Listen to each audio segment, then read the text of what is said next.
जिन भौतिक वस्तुओं का आप सुख भोगना चाहते हैं, कुछ ही समय में आप उनसे बोर हो जाते हैं और वे वस्तुएं बहुत दिनों तक टिकती भी नहीं है, कुछ ही समय में नष्ट भी हो जाती हैं। कोई व्यक्ति मिठाई खाने में रुचि रखता है, बड़े शौक से वो मिठाई खाता है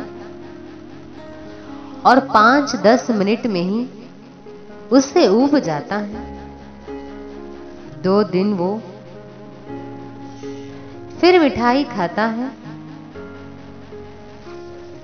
परिणाम वही होता है कि 5-10 मिनट में ही उस मिठाई से वो फिर ऊब जाता है।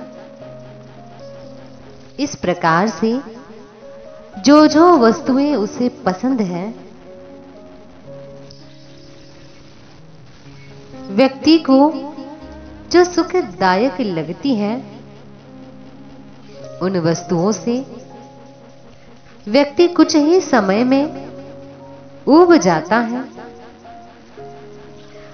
और ऊब कर उन्हें कुछ समय के लिए छोड़ देता है। फिर वर्षों तक बार बार खाने पीने के बाद भी उसकी इच्छा पूरी तरह से शांत नहीं होती। मन में अशांति बनी रहती है, बेचैनी बनी रहती है।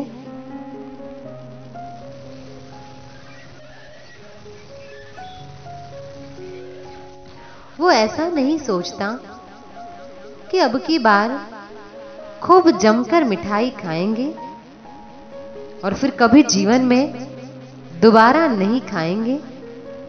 बस जो खाना था खा लिया, अब इन मिठाइयों से हमारी पूरी तृप्ति हो गई। उसे ऐसा पूर्ण तृप्ति का अनुभव कभी नहीं होता। इन भौतिक पदार्थों के सुख से तृप्ति न होने का कारण यह है कि इन मिठाइयों में या ऐसे ही और भी सभी भौतिक वस्तुओं में इतनी क्षमता नहीं है कि ये भौतिक वस्तुएं आत्मा की इच्छा को पूरी तरह से शांत कर सके।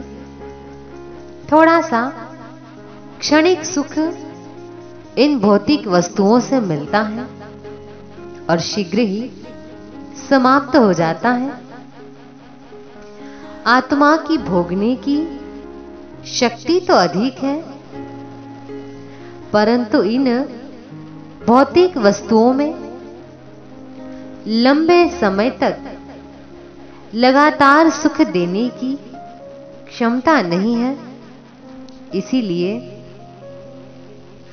लंबे समय तक ये मिठाई आदि आदि जो भी भौतिक वस्तुएं हैं, सुख नहीं दे पाती।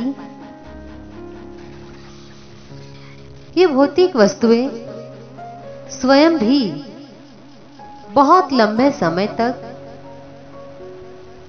स्थिर नहीं रहती, टिक नहीं पाती। कोई 5-7 दिन, कोई 15 दिन, कोई 1 महीना, कोई 1 साल, कोई 2 साल तक ही रहती है। और कोई ऐसी भी चीजें होती हैं जो 15-20 साल तक भी चल जाती है, जैसे कार, बाइक आदि जो भी वस्तुएं होती हैं। और मकान आदि जो है वो 50, 60, 70, 80 वर्ष तक भी नष्ट नहीं होते, परंतु व्यक्ति 15, 20, 30 सालों में अपने मकान से भी ऊब जाता है। फिर या तो उसे तोड़कर परिवर्तन यानी रिनोवेशन करा लेता है, या उसे बेचकर नया ही खरीद लेता है, बनवा लेता है।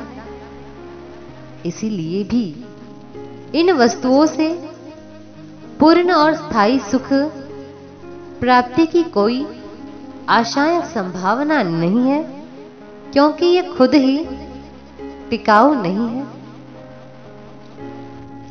दूसरी बात, इंद्रियों के भोगने का सामर्थ्य भी बहुत कम है। थोड़ी सी देर में हमारी जीभा मीठा खाकर थक जाती है, इसीलिए उसे छोड़ना पड़ता है। परंतु परमात्मा में जो आनंद है वो बहुत ही उच्च स्तर का है।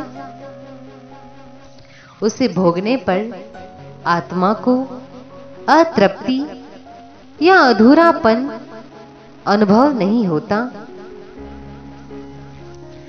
ईश्वरीय आनंद में इतनी क्षमता है जो आत्मा की इच्छा को पूरी तरह से शांत कर सकती है। ईश्वरीय आनंद को भोगने के बाद व्यक्ति यह अनुभव करता है कि बस जो चाहिए था मिल गया, अब और कोई इच्छा बाकी नहीं है। तो इस प्रकार से भौतिक सुख की तुलना में ईश्वरीय आनंद बहुत उच्च क्वालिटी का है। इसीलिए ईश्वरीय आनंद को आप जब तक प्राप्त नहीं करेंगे तब तक आपको अशांति, बेचैनी, अतृप्ति बनी रहेगी। इस अशांति, बेचैनी, अतृप्ति का पूरा निवारण तो मोक्ष में ही होगा।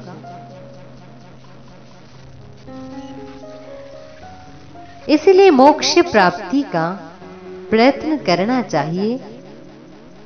बाकी तो संसार में खा पीकर जीवन चलाना ये तो सिर्फ टाइम पास है।